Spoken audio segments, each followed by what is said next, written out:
The sound of the Raven Legion horn ripped through the silence of dawn in the city of Eden Hall, like a sharp knife cutting through soft skin. It wasn't just a heads up. It was an announcement that death had arrived on black horses. The soldiers swarmed the narrow streets like locusts, with no warnings or words. The doors looked like they were being torn off just by the sound of the soldiers' boots. People were stumbling out of their houses still in their pajamas, and in just a few moments, Copper Square was packed with hundreds of people. Their faces were pale from terror and the cold, and the sound of kids crying was the only thing breaking the silence of the Emperor's soldiers standing there like iron statues. Right in the middle of the square, General Vargos stood on a high wooden platform, his black armor shining with a miserable oily glow, carrying the massive parasteel sword that was over 5 feet long.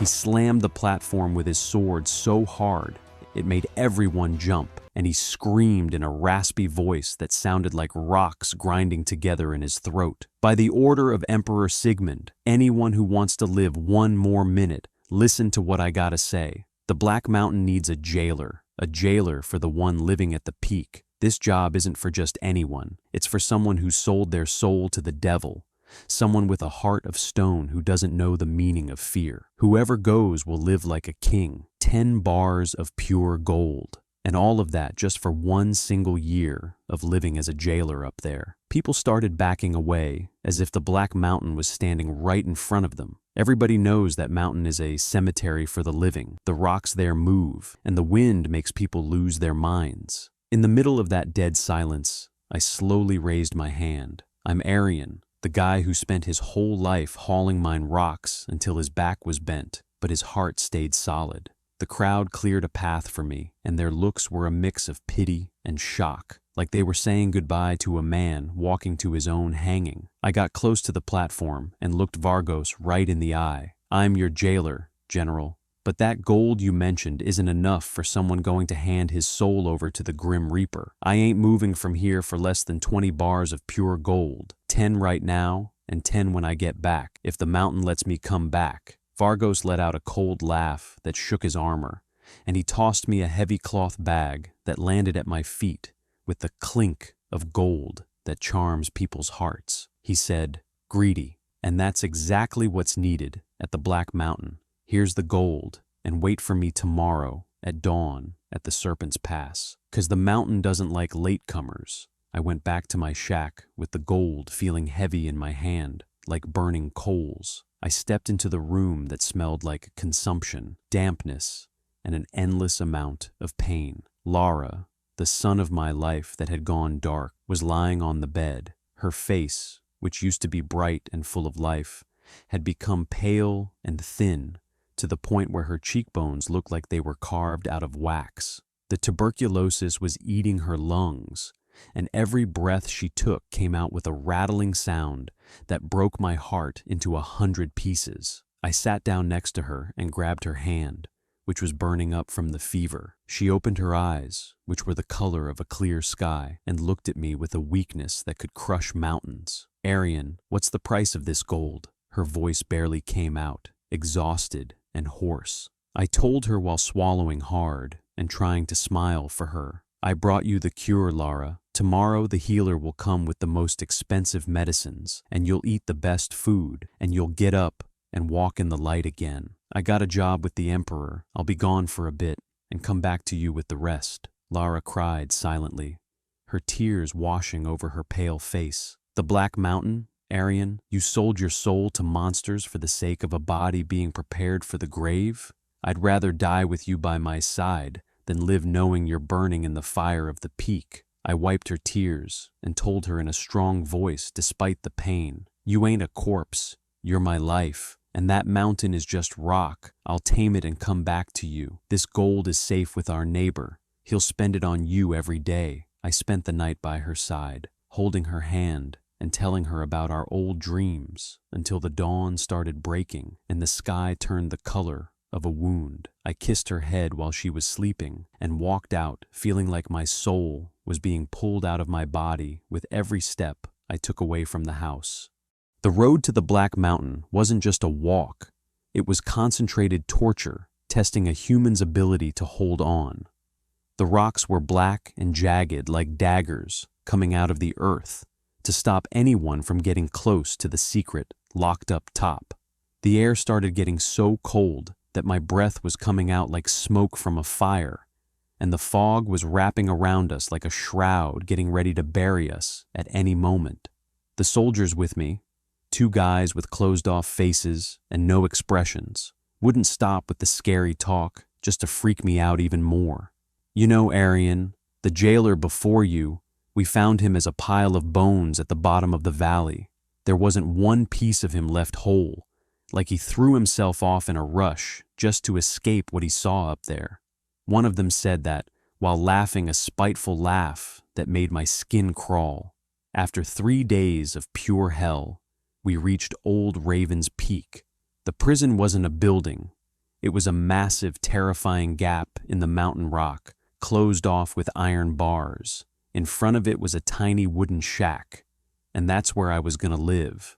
The place smelled like old age, loneliness, and danger. One of the guards stopped me in front of the shack and said in a threatening tone, "The food is in this storehouse, dried meat and bitter vegetables. Every day at sunset, put the bucket in front of the bars, turn your back, and walk away. Don't you dare get close, and don't you dare try to look inside. What's in there is a danger to your mind before your body. And watch out. At night, there aren't any wolves. No, the situation is much harder than that. At night, the hidden ones come out, creatures with no skin that live in the cracks. If they smell your fear, they'll eat you alive." They left me and took off lightning fast, like the mountain was kicking them out. I was left all alone at the top of the world, with nothing but the sound of the wind whistling in the cracks, like the screams of people being tortured. The first night at the Black Mountain was a never-ending nightmare. The sun dipped below the horizon, and the darkness fell heavy and scary, like ink spilled over the universe. I started hearing a soft scratching on the shack walls from the outside. The hidden ones. Sounds of muffled laughter and whispers calling my name, in the voice of my wife Lara, saying, "Aryan, open up for me, Aryan. I'm cold. The sickness is eating me out here, baby." My heart was about to tear apart. I wanted to run and open the door, but I remembered the soldier's warning. The hidden ones mimic the voices of the people we love to lure us into the trap. I kept a big fire going in the middle of the shack and stared at the floor, plugging my ears with my hands and praying for morning to come. I could feel their shadows passing in front of the cracks, long shadows with no features, but with thin fingers tapping on the wood in a terrifying rhythm. In the middle of all that terror, I heard a voice coming from the direction of the cell, a voice that didn't sound like anything I'd ever heard before. It was a soft voice, but it had a power that could shake the rocks and rattle the soul out of its place. It said, "Why does your heart tremble, jailer? The hidden ones only eat cowards who believe the mountain's lies." I froze in my tracks. That was the first time I heard the prisoner's voice. I went to the storehouse, grabbed the meat bucket, waited for the right moment when the hidden ones moved away from the shack, opened the door, and ran out fast. I put the bucket in front of the bars while I was shaking, then ran back to the shack and locked the door 1,000,000 times fast. Weeks went by, and the routine started killing me slowly, and the isolation started eating my brain. I started talking to her from behind the bars. I couldn't see her, but I could feel her presence and her power filling the place. I told her about Lara, about our poverty, and about the pain we live through in the mines of Eden Hall. And she would tell me about stars she saw thousands of years ago, about cities built of light and gold before injustice took over the world. One night, I decided I had to break the fear and see her real face. I lit a big torch, its fire struggling against the fierce mountain wind, and I got close to the bars slowly. The light touched her face, and I felt like time stopped, and my heart skipped a beat for a few seconds. She wasn't a monster with ugly claws like I imagined. She was human, but massive, majestic. Her height was over 7.5 feet. Her body was thin and graceful, and her muscles were defined with power, like they were carved from marble. And her skin was covered in tattoos of a glowing blue that pulsed slowly, like they were breathing with her heartbeat. Her hair was silver and very long, flowing down her back like a waterfall of moonlight. And her eyes, that's where the terror and beauty were at the same time. Her eyes were two glowing red rubies with no white in them. Her gaze pierced through my chest and saw my soul's secrets like an open book. Her beauty was sharp. Saraphene was something that makes you want to kneel before her out of awe and run from her out of sheer dread. She said to me while giving a slight smile that showed her strong white teeth, "I am Saraphene, the forgotten daughter of dusk. The Emperor locked me here because I am the only power he can't tame. He jailed me here to steal my light and turn it into a fire, to burn the lands and destroy everything beautiful." I stood there mesmerized, unable to say a single word, like I was in front of an ancient goddess, not a prisoner, on a day when the fog was closing in on everything, and water was falling from the sky like the mountain's tears. 3 of the Emperor's guards arrived. Their armor was heavy, and their faces showed spite and aggression. They got off their horses and started searching the camp in a dirty way, insulting everything my hands had touched. One of them, a big guy with a scarred right eye from an old wound named Bron, came up to me and shoved me in the chest so hard I fell into the mud and contaminated water. "Where's the gold you had, you beggar? We heard you were hiding a bag of bars in this shack." I stood up trying to keep my cool, but blood was boiling in my veins from the insult. "That gold is the price of my misery here, and the price of my dying wife's medicine. Nobody has a right to it but her." Bron laughed with dirty sarcasm out loud. "Your misery? You're up here playing with monsters. This gold belongs to the Emperor, and we deserve it more than you and your corpse back in the city." They started beating me and insulting me, and one of them went into the shack and flipped the bed, pulling out a letter Lara sent me with a dried flower before I left. He ripped it up in front of my eyes and stomped on it with his heavy boot.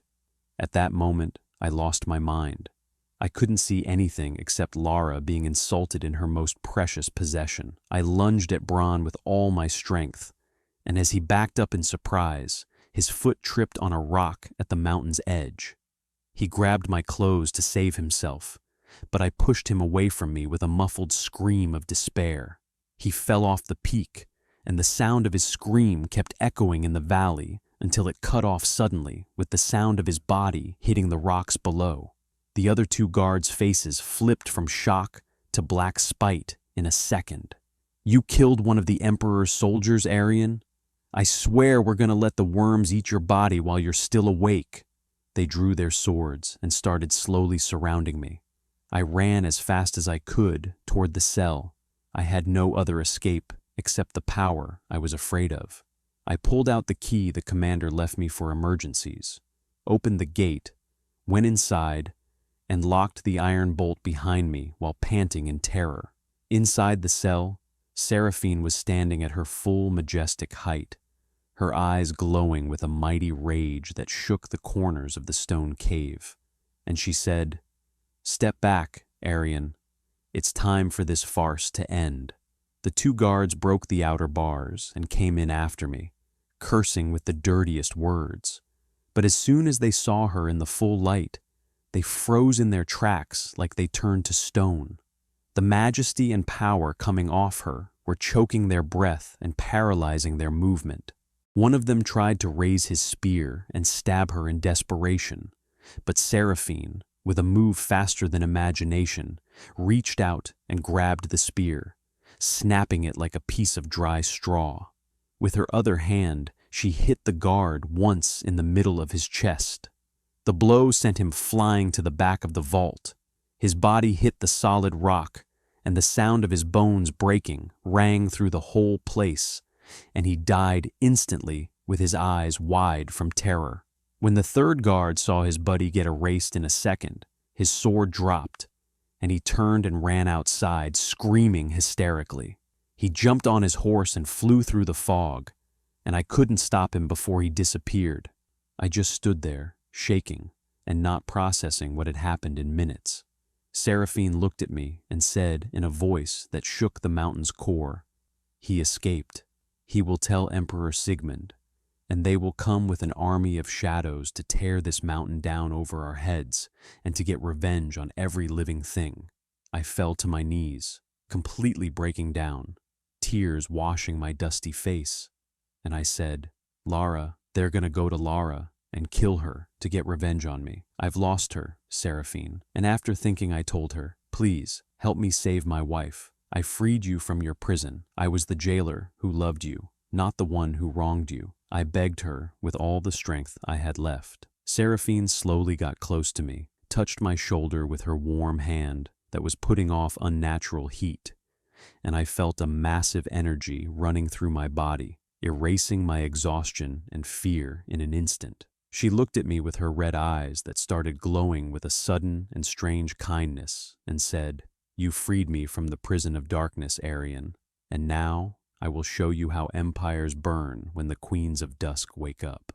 No one will touch Lara." I grabbed my bag, and we started heading down the Black Mountain in the middle of lightning and thunder that was celebrating her stolen freedom. This was the beginning of the end for everyone who wronged us, and the journey that started with despair and tears became a journey for freedom written in blood and fire. And our steps started getting closer to the city with a heart full of rage and a soul thirsty for justice. And that was the first part of the story of Queen Saraphene. If you liked the story, subscribe to the channel and hit the bell to get all the new stuff. Stay tuned for part 2. Peace. Would you like me to start working on the American slang version of part 2 for you as soon as you have it ready?